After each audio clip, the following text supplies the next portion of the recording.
Hello అండి, అందరికీ నమస్కారము. అందరూ బాగున్నారా అండి? ఎలా ఉన్నారు? అందరికీ నమస్కారం అండి. ఓం గం గణపతి దేవాయ నమః. ఓం శ్రీమాత్రే నమః. ఈరోజు పుష్యమి నక్షత్రం గురించి చెప్తానండి. చాలా రోజులైంది పునర్వసు దాకా చెప్పి తర్వాత చెప్పలేదు. ఈరోజు పుష్యమి నక్షత్రం గురించి చెప్తా అండి. ఓం గం గణపతి దేవాయ నమః. పుష్యమి నక్షత్రం 1, 2, 3 పాదాల వాళ్ళు కర్కాటక రాశికి చెందిన వాళ్ళు అవుతారు.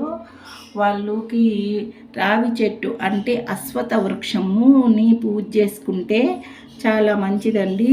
అశ్వత్థ వృక్షం అంటే రావి చెట్టు ప్రదక్షిణాలు, రావి చెట్టును పూజ చేసుకుంటే మంచిదండి. రావి చెట్టు కింద కూర్చున్నా కానీ, రావి చెట్టు ప్రదక్షిణలు కానీ చాలా మంచిదండి. వాళ్ళకి మంచి జరుగుతుంది. వాళ్ళు పెళ్ళి కాని అబ్బాయిలు రావి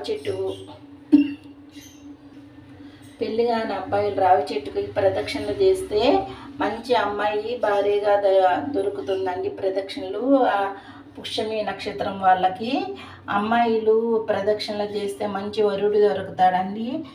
రావి చెట్టుకి వేప చెట్టు అంటే రావి చెట్టు విష్ణుమూర్తి, వేప చెట్టు లక్ష్మీదేవిగా భావించి ఆ రెండిటికి వివాహం చేస్తారండి. ఆ చెట్టుకి ప్రదక్షిణలు చేస్తే పుష్యమి నక్షత్రం వాళ్ళు చాలా మంచి జరుగుతుంది. పుష్యమి నక్షత్రము శని భగవానుడికి సంబంధించింది కాబట్టి నీలం రంగులో ఉన్నటి తెల్ల జిల్లేడు, నీలం జిల్లేడు, నీలం రంగులో ఉన్న శంకు పుష్పాలు వాటితో పూజ చేసుకొని నవగ్రహాలకి శనివారం రోజు ప్రదక్షిణాలు చేసుకుంటే మంచిది. లక్ష్మీదేవికి మారేడు దళాలతో పూజ చేసుకుంటే మంచిదండి. రావి చెట్టు ప్రదక్షిణ, మారేడు చెట్టుని పూజ చేసుకోవడము, జిల్లేడు చెట్టుతో వీటితో పూజ చేసుకోవడం చాలా మంచిదండి పుష్యమి నక్షత్రం వాళ్ళకి.